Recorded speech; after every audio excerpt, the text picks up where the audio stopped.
दोस्तों आज की इस वीडियो में हम आपको मिलवाने वाले हैं सिंगिंग की दुनिया के असली बादशाह से, जिन्होंने सिर्फ 4 साल की उम्र में ही गाना गाना शुरू कर दिया था। और जब इन्होंने पहली बार स्टेज पर अपनी आवाज सुनाई तो भाई सभी लोग इनकी आवाज के दीवाने हो गए। जी हाँ दोस्तों, हम बात करें भारत के मशहूर प्लेबैक सिंगर सोनू निगम के बारे में। आज की इस वीडियो में हम जानेंगे सोनू निगम की जिंदगी की पूरी कहानी। आखिर कहाँ पे हुआ था इनका जन्म, कौन है इनके मम्मी पापा, कैसे शुरू किया इन्होंने अपना करियर, इन्होंने अपनी जिंदगी में कितने गाने गाए और आज जिस मुकाम पर हैं उसे हासिल करने के लिए इन्होंने कितनी मेहनत की है। अगर आप भी जानना चाहते हैं सारे सवालों के जवाब तो कहीं मत जाइए, बने रहिए हमारे संग एंड तक। दोस्तों सोनू निगम आज के समय में सिर्फ एक सिंगर ही नहीं बल्कि सिंगर के संग संग एक एक्टर और टेलीविजन प्रेजेंटर भी हैं। लेकिन इनका मेन पेशा है सिंगिंग। आपको बता दें सोनू निगम ने बंगाली, गुजराती, तमिल, तेलुगु, मराठी, नेपाली, कन्नड़, मलयालम जैसी कई भाषाओं में गाने गाए हैं। इनकी आवाज में एक ऐसी कशिश है जिसको सुनने के बाद हर कोई इनका दीवाना हो जाता है। मुझे यकीन है कि आप में से 90% लोग सोनू निगम के फैन होंगे। दोस्तों आपको बता दें सोनू निगम का जन्म 30 जुलाई 1973 को हरियाणा राज्य के फरीदाबाद शहर में हुआ था और 2023 के हिसाब से इनकी उम्र हो चुकी है 50 साल। इनकी मम्मी का नाम है शोभा निगम और इनके पापा का नाम है अगम कुमार निगम। इनके माता पिता दोनों ही दोस्तों एक सिंगर के तौर पर काम किया करते थे।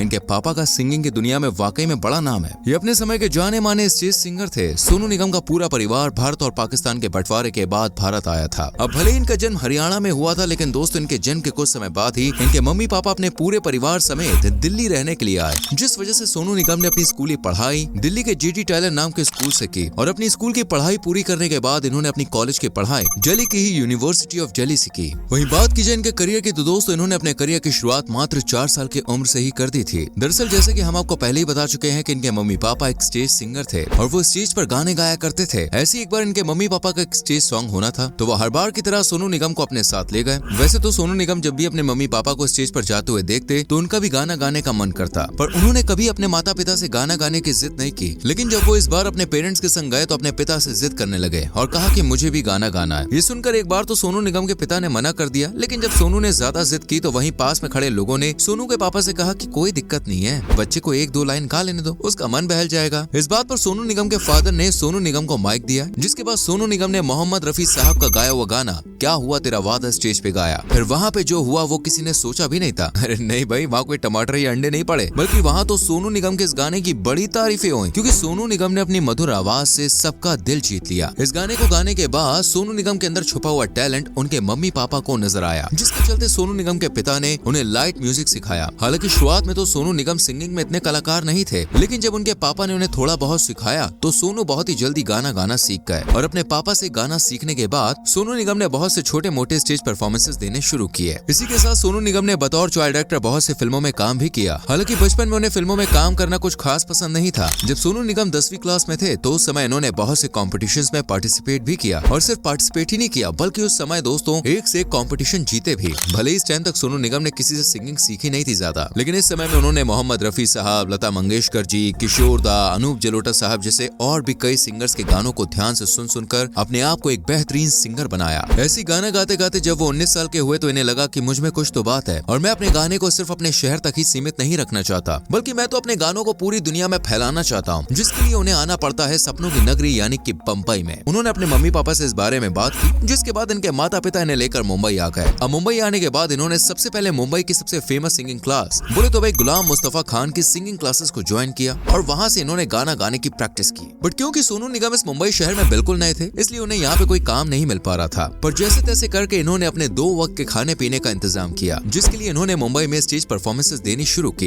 एक तरफ वो स्टेज शोज कर रहे थे तो दूसरी तरफ स्टूडियोज के चक्कर भी लगा रहे थे और सभी जगह पर अपनी आवाज को फैलाते थे, लेकिन अभी तक उन्हें कोई भी काम नहीं मिला। इसके अलावा बहुत से लोगों ने तो उनके गाने को किसी और की आवाज में डब करके यूज भी किया। 1992 की बात है दोस्तों, सोनू निगम जब एक बार कहीं स्टेज पर गा रहे थे तभी टी सीरीज के मालिक गुलशन कुमार साहब ने उनकी आवाज सुनी। उन्हें सोनू निगम की आवाज काफी पसंद आई, जिसके बाद उन्होंने सोनू निगम को अपने स्टूडियो में बुलाया। फिर उन्होंने सोनू निगम के कुछ गाने सुने तो उन्हें सोनू का अंदाज काफी पसंद आया। इस तरह उन्होंने सोनू निगम का हाथ थाम लिया, जिसके बाद सोनू निगम ने टी सीरीज के अंडर में मोहम्मद रफी साहब के काफी गाने गाए, जिन्हें रफी की यादें नाम के एक एल्बम द्वारा निकाला गया था। इससे सोनू निगम को थोड़ी सी पहचान भी मिल गई और यहीं से उनके घर के हालात भी ठीक हुए। इन्होंने अपना पहला गाना आजा मेरी जान नाम की एक मूवी के लिए गाया, लेकिन किसी वजह से वो फिल्म रिलीज नहीं हो पाई। इसके बाद 1995 में इन्होंने बेवफा सनम की एक फिल्म में अपना गाना गाया। इस गाने का नाम था दोस्तों अच्छा सिला दिया तूने मेरे प्यार का, जो कि उस समय का सबसे हिट सॉन्ग रहा। इस गाने ने सोनू निगम के करियर में 4 चांद लगा दिए, जिसके चलते उन्हें जी टीवी पर होने वाले एक सिंगिंग रियलिटी शो सारेगामापा में होस्ट की जिम्मेदारी थी गए और इसके बाद सोनू और ज्यादा फेमस हो गए। 1997 में दोस्तों बॉर्डर फिल्म आई जिसमें इन्होंने गाना गाया। ये गाना था कुमार राठौर साहब के संग संदेशे आते हैं। ये गाना बहुत ज्यादा पसंद किया गया और सबके दिलों पे छा गया। इसके बाद सोनू निगम ने एक से बढ़कर एक गाने गाए जिनमें माँ शेरावालिए, नीचे फूलों की दुकान, ऊपर गोरी का मकान, तुमसे मिलके दिल का,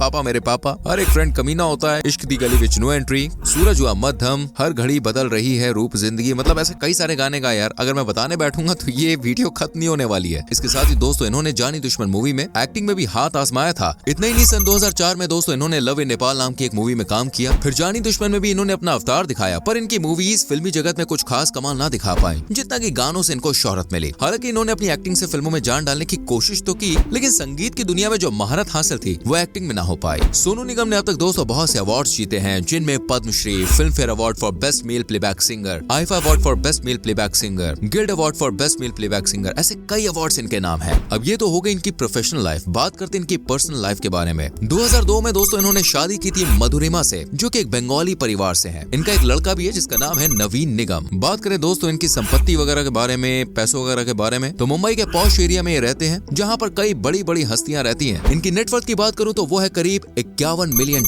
यानी कि 400 करोड़ के आसपास। जी हाँ, बहुत ही रिच सिंगर्स की लिस्ट में इनका नाम आता है। तो आप मुझे बताइए इनका कौन सा गाना है जो आपको सबसे ज्यादा पसंद है। कमेंट जरूर करना, वीडियो को लाइक और शेयर भी करें और पेज को फॉलो करना ना भूलें। मिलते हैं आपसे अगली वीडियो में। Till then bye bye, take care.